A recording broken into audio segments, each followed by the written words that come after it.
Sure.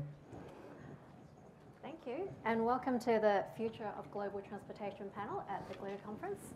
My name's Sarah Lau from Resolution Capital, and today I have here with me three gentlemen who are very well versed in transportation, and we're going to ask them about the future. So I've got Henry Byrne from Transurban, Scott Charlton from Sydney Airports, and Graeme Bevans from Atlas Arteria. So I might actually start with something that's topical in the cost of living crisis that the society is going through. We clearly understand that government balance sheets are tight and there needs to be some sort of private funding for transport infrastructure. What do you think is a sustainable model for private infrastructure that user pays? Or do you think there needs to be some more subsidisation from government in the long term? Might start with you, Henry. Yeah, well, I think the starting point is the model is not a static thing. It's always had to evolve and it's always had to accommodate pressures that have come onto it. And so, the cost of living debate is obviously a real one and one that as a sector we have to respond to. But the idea that then you would throw out the PPP model is almost absurd in terms of what that would mean, because it denies governments the ability to work with the private sector to unlock a huge amount of capital that they can deploy in a range of different ways. So I don't think anyone would seriously be suggesting that you throw the PPP model out. So then the question is more, how does the model need to evolve to respond in the current environment? And it probably hones in on the idea of the value proposition, so value to stakeholders, to governments, to customers of any particular sort of market sector you're looking at, and are they seeing a strong enough value proposition to continue to support the model? There's a lot of value currently on the table, which I think people broadly acknowledge. So if I think about our sector more broadly, toll roads, hundreds of thousands of hours, more than 400,000 hours a day saved just from people travelling on our networks. There's a range of different value dimensions. There's, for people who are interested in sort of more sustainability type metrics, 30% sort of carbon efficiency just from travelling on our roads. Probably a stronger value proposition in terms of what we're offering users, providing them with information on when and how to use the networks, but there definitely needs to be more, and it's something which I think we're continuing to explore and hone. So, if you think about what Transurban was 10 to 15 years ago, sort of around the time that when Scott perhaps took over, and what we are today, we're a dramatically different business, having honed our value proposition significantly, and that's something that we're going to have to continue to do. That's a journey that will remain on, I think. So I think that's sort of broadly how I'd respond to that kind of challenge. Yeah. And how about from the airport side, Scott? I'll make two comments. One is the cost of living crisis, and it's a real thing. But if you look at, to Henry's point about value for money, the traffic on the roads is very similar to where it was before. If I look at airport and aviation, we're basically pretty much fully recovered from 2019, even though the airfares are sort of 30% to 50% higher. So people will spend the money where they see value or they want an experience. I think from our perspective, obviously airport charges as part of the aviation experience is small, but for us it is thinking the user pays model with the privatized airport is working collaboratively with the airlines to provide efficient capital so we can keep our end of the charges as low as possible, but help on the operation side to make their operations as efficient as possible. And I look overseas and see the models of, you've got the Changi's or Dubai or something where you've got massive government subsidies and being able to run those kind of airports. That's a decision government make. Or you can see some of the other smaller regional airports around the US which haven't had any investment for decades, and it's a terrible experience. So I think, the experience in Australia is good on the airports. We have to do better, and you'll see a big sort of investment around operations at Sydney Airport over the next few years. But I think the model still stands up with the right balance between efficiency and customer passenger outcome. Yeah. And Graeme, you've got assets all over the world and different levels of cost of living pressures amongst those, and how do you look at this issue and the different models that are available in terms of funding for transport infrastructure? Yeah, so certainly reinforce that governments are tight for money. I don't think there's a government in the world that has surplus cash. There are significant benefits to be had by bringing forward capital works. We've seen that in Sydney, we've seen it in Brisbane, we've seen it in Melbourne. All of that helps drive the overall economy, and that's what we're about. We're selling time and efficiency to the economies in which we operate, and we are able to deliver those programs well ahead of when government would otherwise be able to provide them. So that's the message we have to communicate to government. We can do it more effectively, we can do it more efficiently. In France, Macron has been endeavouring to solve his problems of the A roads, which are untolled dual carriageways. One of his issues there is the high level of cost in the administration or bureaucracy of those roads relative to the amount of dollars that actually hit the road. And so those roads are now well below EU standards. Pre-COVID, the EU was pushing them to upgrade those roads. He's tried to get every other level of government to take them on and drive efficiency, but everyone wants the same cost as it's been costing now. We're going forward to government and providing an efficiency option where we will take on that workforce through natural attrition and driving efficiency and delivery. We will be able to, in return for concession extensions on our existing concessions, be able to deliver value to government, which will end up with clear savings on the bottom line for government, and government being able to redeploy that capital elsewhere into the economy. And what about in the US? What are you seeing there in terms of affordability and your assets? We have no resistance to tolls in any great extent. We just had a 25% increase in DTR near Washington, Northern Virginia.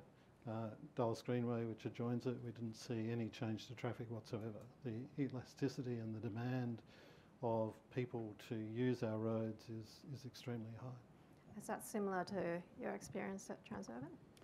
Yeah, it certainly is. I mean, the elasticity of demand is pretty well known in the sector generally, and indeed one of the investment characteristics I think people find attractive. It doesn't mean we're insensitive to the idea of price increases and that we don't think carefully about how that needs to be managed, and that's from a few different dimensions. That's when the sort of predetermined price increases are going through themselves. We think carefully about that in terms of ensuring that we're managing that carefully with stakeholders in particular in this kind of environment. But we also think very carefully about how the escalators are determined when they're on the table. So, a good example is a conversation we all know we're having with the New South Wales government at present around how we can think about perhaps some more equitable arrangements on the network here. And of course, you would imagine that things like price escalators are one of the things that we'd be looking at as part of that conversation. Sure. Maybe just thinking about a bit more broadly, the pandemic, I guess, in a way, brought forward a lot of the changes in transport in time that would have maybe otherwise happened over time anyways. How are you looking at how demand will or might change over time, and how is your organisation positioning itself to capture some of that? Do you want me to start? Yeah, please. Yeah, sure. Well, again, I don't mean to keep pointing to you, Scott, but you lived through this with me. There was an unprecedented event that occurred, and no one ever contemplated 60, 70, 80% declines on a road network, which is what we saw. So, that was part of the demand risk equation. So we took that risk as a business and we managed through it, which is interesting because the business did prove that we are very capable of moving through it, albeit there was an impact. So it's actually quite an important reminder of the demand risk model and the fact that the risk is real, which sometimes people have presumed it sort of isn't. Then in terms of how we're looking forward and sort of projecting forward, it's a very positive outlook for us. So for those of you who are covering our sort of recent interim results, we made a point of highlighting sort of population, employment, the demographic characteristics of the cities we're in, and the fact that there are very, very, very strong tailwinds behind a business like ours when you look out over sort of 10, 20, 30 years, which is the sort of life of the concession. So That's what we're managing to. That's an opportunity, that's a growth factor. It's also a challenge that we need to manage with governments, because if we do sort of miss the opportunity to continue to develop the networks in partnership with government and other partners, then what we'll find is that the cities themselves are really hurt by that. Scott, did you want to challenge any of Henry's notes just No, then? no. But I'll see your 75 to 80% go to 99%. At the airport, what the airport lost, I wasn't there. I think for us, one thing is we have stopped comparing ourselves to 2019, because basically the numbers are pretty much there, but they're mixed different, and the whole world's different. So with Russia and Ukraine, oil, with what's happening in the Middle East, what's happening with global economics, it's kind of pointless to us to, not pointless, but we need to just look going forward. So for us, what's changing is the Melbourne-Sydney route is probably the one that's recovered least domestically, and that some has to do with business working from home, but we've been made up by all the leisure routes. So all the routes to the Gold Coast, Sunshine Coast, any sort of leisure destinations have picked up and above COVID. We've seen the spend per head change and reflect more an Aussie sort of spend per head as opposed to some of the Chinese spend per head. So the Chinese that are coming back, and they are coming back, but they're coming back as more single travelers, not in the big groups. We've seen a spin toward Southeast Asia, a lot of the narrow-bodied aircraft, and so for us, we're much more exposed to the global impacts that we see. And the biggest thing that we're seeing is the changing in aircraft. So the narrow bodies that can fly further, so a lot more cities directly in touch. The Project Sunrise that Qantas will have. Turkish Airlines has got the second largest order in the world. They'll start flying to Sydney at some point. They're flying to Melbourne, direct from Istanbul to Sydney or Melbourne or wherever they go. So a lot more point-to-point. That'll open up slots in different times for us. So we see aviation in a lot more international airlines. Pre-COVID, we had 2 Korean airlines. We have 5 Korean airlines flying to Sydney. So Sydney still becomes one of the global tier airports, which is great. We'll try and keep it that way. So we still see a strong aviation demand. I mean, we're still forecasting by 2050 that the Sydney Basin could be 100 million passengers. We're currently doing 40 million. So that would be, we couldn't take all that as well. So. But there's strong aviation demand forecast. The biggest constraint for us right now is aircraft and pilots that the airlines are struggling with. So the delays from Boeing, the delays from Airbus are sort of impacting some of those routes. So for you as an airport, can you delay some of your investments depending on when pilots and Boeing get there? Yeah, we try to coordinate with the airlines, and we have to reconfigure how the airport works for the different type of aircraft that we get. I mean, the A380s will be phased out over time. But that does free up more space, then more gate compaction, other things like that. Yeah, we do work with it. But for us, I think it's an interesting, and it's a change, I think kind of happened at Transurban as well, and it's happened to a lot of infrastructure. There's a tendency of infrastructure companies to spend capital to solve a solution. And what we're trying to work with our airline partners now is, can we find a better way to operate and not have to spend the capital? Because if we spend the capital, it's passed through to them as a charge, and makes them less competitive.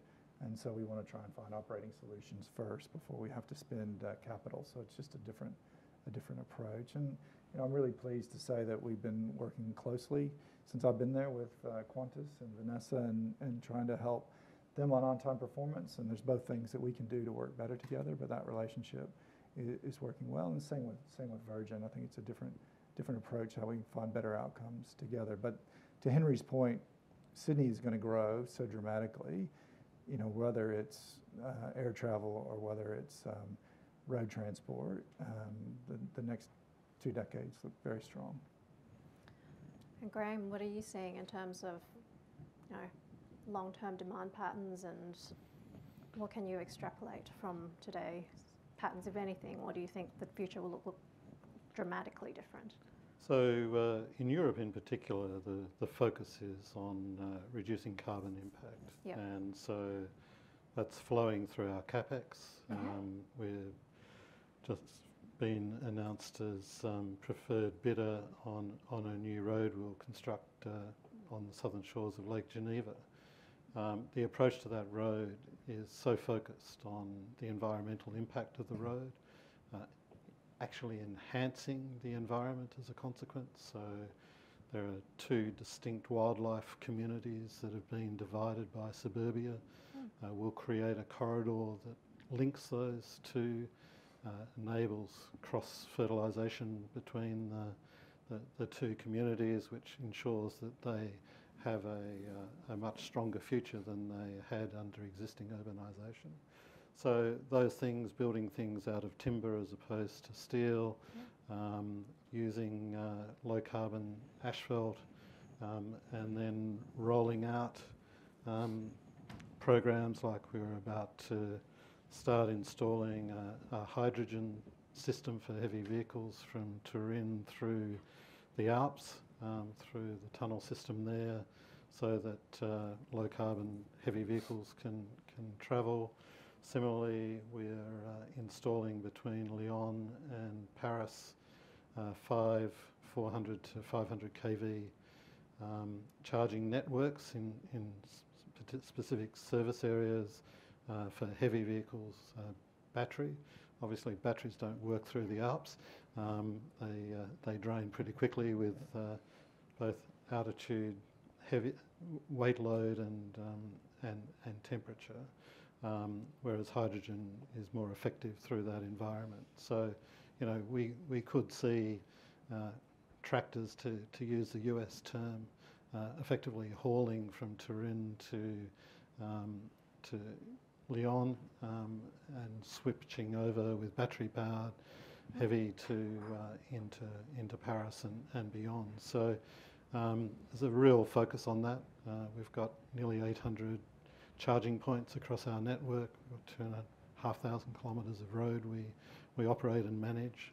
It's very different to the urban environment that Henry's responsible for. So we've got a greater ability to affect carbon impact on our users, and very focused on delivering that. And how much of that, I guess, electrification and green fuels infrastructure do you think you can capture within your service area, or do you think ultimately it falls to another infrastructure?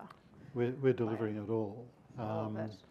With charging technology, we provide the physical space for it, but because that technology is changing so quickly, we're not owning the technology at this point, but it's operated by others, but we facilitate it. And we gain the benefit of those customers pulling in, coming into our restaurants, having a meal, etc. Yeah. Maybe if I dial the clock forward 10 years, what would Atlas Arteria look like, Graeme? We'll be hopefully have just won a renewal of concession at and so we'll be on to a new future with that business, and we'll continue to organically grow our business with the opportunities that come across to us in the areas in which we operate. Scott, Sydney Airport in 10 years? You'll see significantly more passengers. Hopefully in 10 years you'll see some co-location, more efficient use of the airspace, so you'll see some of the domestic international sharing spaces, which makes the airport much more efficient and much better user service, so hopefully a much better user experience. Hopefully we have a fair component of SAF by then. One of our biggest challenges being part of the aviation industry is sustainable aviation fuel. We've got Queensland doing a SAF facility in WA. We'd like to see New South Wales potentially do a SAF facility as well, so that's probably our biggest challenge. So hopefully we're down the journey on that, and hopefully it becomes a much more transparent digital experience. So we're trialing biometrics on exit. We very much want to fix the entry. I know it's a terrible entry into the country. I've been using it for 30 years. I found out why. It's really, there's no reason why we do all this stuff, where we put a card in and then you do another card in, then you fill out a manual card. Anyway, well, hopefully that'll be cleared up in the next sort of 5 years, and it'll be sort of a seamless digital experience for the passengers. There'll be a second airport in Sydney Oh, yeah, there'll be a second airport by 2026, 2027. And, you know, it's a good thing. It's kind of, you know, Sydney's got a lot of competitive advantages, Yep. which is great, and we want to maximize that. And for certain airlines and certain experiences, that works well for us, and then we can price that as well. Yeah. And then there's a second airport, but it grows the overall Sydney basin. It grows the overall Sydney economy, which in the end is good for, you know, for us as well. So we want Western Sydney International to be successful. Just not too successful, but that's our job. That's our job to compete, and we'll do our best. Henry, Transurban, how much can you grow further in Australia and Eastern Seaboard? We think there's plenty of growth left. Yeah. Certainly, so if you cast forward 10 years, we would expect to have grown further in our core markets in Australia and North America. We're talking about prospecting for new markets in North America at the moment, so you would hope that we would have found one or two new cities that make sense for us according to the sort of strategic paradigm that we like. And the way we would do that is to continue to sharpen that value proposition right back to where we started this conversation. So deployment of technology onto the networks. Many of you will know we're already looking at things like automated freight. We already have a very strong ITS type offering as a business, which I think is a differentiator for us even at this point, but we would see that competitive advantage potentially extending as we look forward in terms of the types of things that we'll bring to bear there. We're very focused on customer interface and what we can do to improve that. So, you know, the role of artificial intelligence in being able to provide customers with more bespoke real-time information in terms of how they use our networks when playing into that broader so-called sort of MAS space, mobility as a service. I think you'd expect to see us start to nudge into that space a little bit more, and then potentially exploring near adjacencies. So obviously people think about payment horizontals and things like that. That might be an area we're looking at too. So it'd be very much still a road sector specialist, but what it means to be that is probably something that will take on new dimensions. Just depending on what the customer wants ultimately. Wants and needs. Yep. Am I open to see if there's any questions from the floor?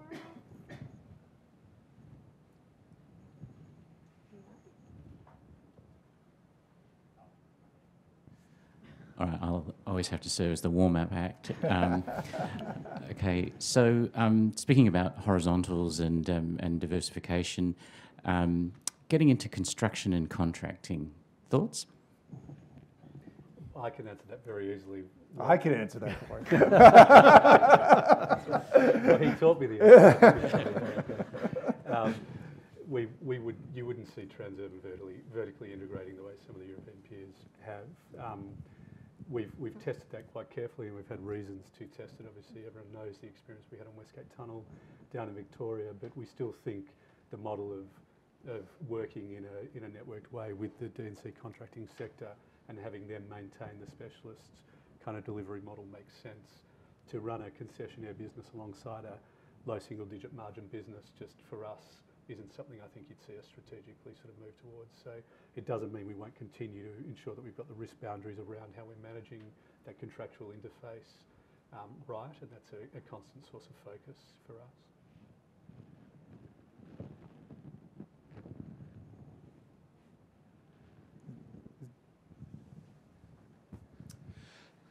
Well run, Sarah. Mark Jones, Resolution Capital. My question is for the whole panel, is around US. It's always a question that investors ask, which is, what is the skeleton key to open up more private ownership of toll roads and airports in the US? Why hasn't it happened yet? And are there any green shoots that this may happen in the future? I first started looking at toll roads in the US in 1998. And it's improved fairly dramatically since then, but it's a state-by-state evolution.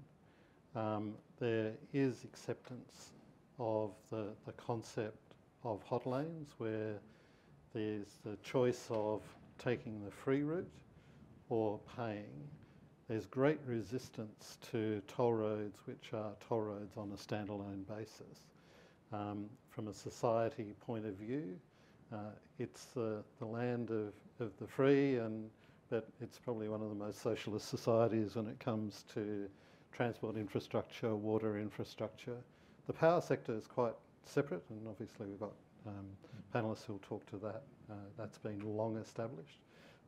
But in both water and roads, the embedded nature of municipal bonds as revenue bonds, which are a source of funding, is a huge constraint. And the political ramifications of having formulaic toll increases, which obviously happened in Chicago and Indiana as a consequence of their privatisation, isn't really that well regarded. Illinois Toll Road Authority, there's always a political element of toll increases. So the community loves that pressure that the politicians have to have a real purpose to increase tolls. We're seeing that on the DTR, which everyone here is aware of in the Greater Washington area, where MWA, the owner of that road, is putting through toll increases, fairly substantial toll increases this year, 25%. So there's always a resistance to toll increases and to tolls generally. But people are paying $60 on I-66. I think it's simpler. That's part of it. I think it's simpler than that. I think it's just self-interest of the owners.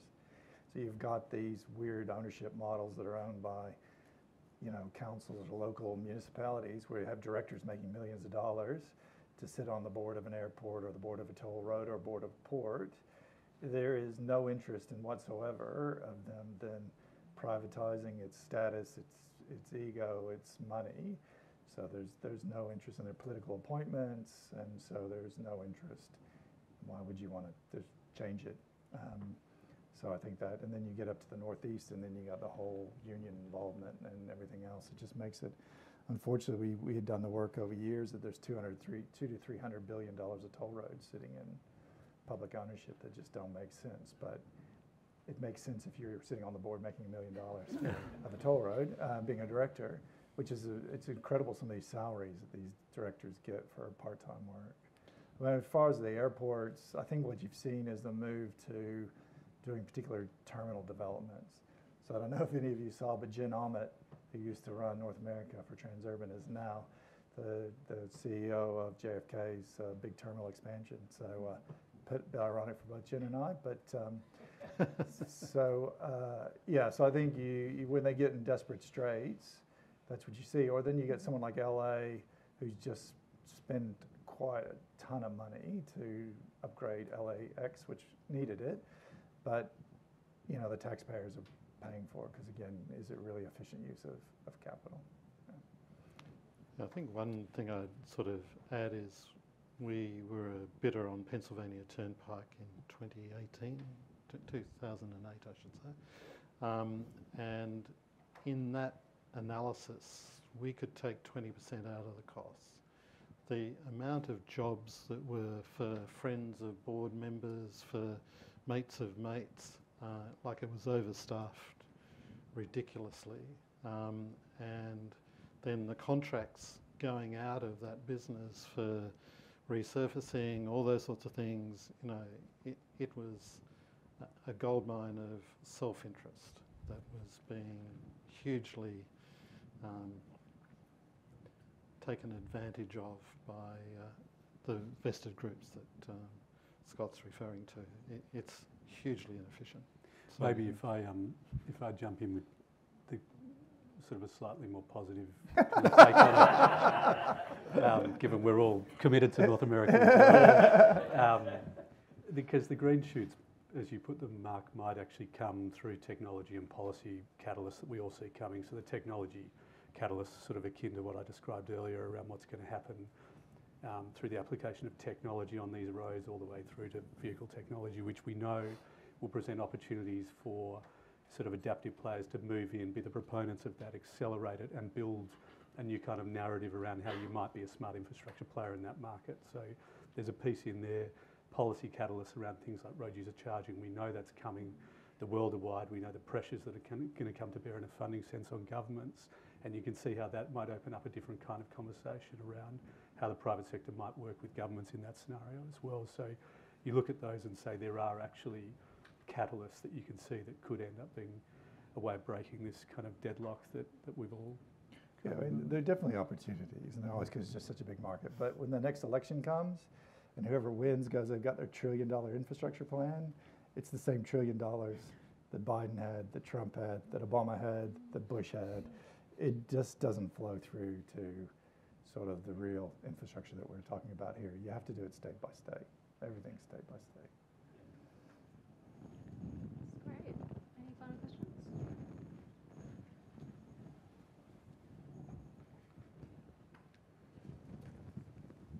Thank you. Yeah, Matthew Webster from Equity AI. You just touched, Henry, and interested in the toll roads, maybe the airports as well, the users of your network and the sort of insights that you want to provide them. I was just interested if you can unpack that a little bit more, if possible. Thank you. Yeah, you mean in terms of provision of more real-time information. So, yes. I mean, the world is moving towards, in all sectors, not just ours, towards the provision of more bespoke information to customers. And our sector's no different. So one of the things that we look at a lot, and we've been doing things and we'll continue to do more to address, is how do we give people more choice around when and how they use our roads? Because one of the sources of frustration for people is that they felt they had no choice, that they went on and they didn't realise the relative time savings might have been X versus Y or whatever it may be. So we've been focused on that. We're doing things, but our technology will mean we can do more increasingly sophisticated things around that kind of offering, which will then, I think, improve the social license factors around, the so-called social license factors around the business. But then increasingly, we can all see this moving into the mobility as a service type domain so that's getting into more multimodal type offerings, how roads might interact with other kind of modes of transport, and how you might then consumers with information to make choices around when and how they use the various modes or construct trips end to end or whatever that may be. So there's a kind of significant opportunity, I think, not just for us but others who are all kind of looking at that sort of space. I think for the airport, it's not so much choice, it's just how do we make it easier. So we're trialing with the Customs Border Force now the ability to basically have check-in at your gate, say in LA. So you do immigration in LA. Basically, when you check in at the gate, because the airlines do the biometrics, your bag's screened once. Government gets a picture of that screen from LA. You just could fly domestic and get off and go straight to a domestic flight. So there'd be nothing. So basically, the border's at the gate. There's lots of things we can do to make the journey a lot easier, a lot more secure, AI around security. And then on the other side of that, we know where you're coming from, we know where you're going because of the biometrics and everything else happening. So we can use that data to know, okay, well this month Aussie's going to travel, so they're going to shop like this, so we can change out all the shopping to suit that, or this is the month for mostly coming from North Asia, so we change the shopping to suit their needs. So it's more about how do we use data to meet the customer's needs and make the journey as frictionless as possible, because obviously we all know flying is very frustrating. That's it. And if there's no more questions, I might actually end with a guessing game. We've talked about autonomous vehicles within society for a long time. When do you think we'll actually see them on the road? Not when the technology is capable, but when I don't need to drive anymore. That's what I'm interested in. Yeah, I'll start. Well, clearly we think trucks are not that far away. We're working on it with partners very actively, and there's a clear kind of economic rationale as to why they will go first. There's a strong economic incentive to move there, but infrastructure becomes very important in the application of that, because it's not ubiquitous application of autonomous freight across the entirety of the network. It'll be point-to-point, high-value movements between ports and inland ports, or point-to-point destination movements with instrumented infrastructure, solving the edge cases to help us get there quickly. But that's, a single-digit years away. Single-digit years away. Okay. Yes, in terms of seeing it at scale. So that gives me up to 10, I guess. The cars are much, much further away and moving further out. I read a McKinsey report this morning that showed their estimations were adding 4 to 5 years under most sort of segments. We've been pushing our own estimates out, so we kind of think not before mid-2040s will you see ubiquitous application of cars on networks. It's quite a long way away from our perspective. Wow. Any insights there? Well, the good news for Henry is on the flying vehicles. It's hard to see it. I mean, the regulation and thinking of vehicles just flying around to some degree unregulated. We have issues, you have issues with drones around an airport now. Can't imagine airspace being filled with other sort of vehicles. Right now, it still takes 2 pilots to fly an aircraft, and even under a large, large technology flying the aircraft, it's hard to see autonomous aircraft other than using for remote or emergency sort of relief anytime in the near, medium, maybe even the long-term future. It's a long way away. Too hard. And Graeme? In some instances, we're already seeing it. So, director on our board, Laura Hendricks, who heads up a big transport organisation in the US, they're already rolled out in 4 cities with vehicles delivering patients from hospitals, for low care requirements. So they're already operating. I think they're about to expand to 10 cities. These are totally autonomous vehicles that operate 100% by themselves, call back to a control room if something goes wrong. So it's already in existence and it is working, and it's passed its tests to roll out further. But I think to Henry's point, to roll out to the whole vehicle fleet is a long way out. I'd say it's 20, 30 years because to being totally autonomous, because until you've got everything manned by interconnected, compatible software, it's going to be very, very challenging. Great. Thank you so much. Appreciate the insights. Thank you.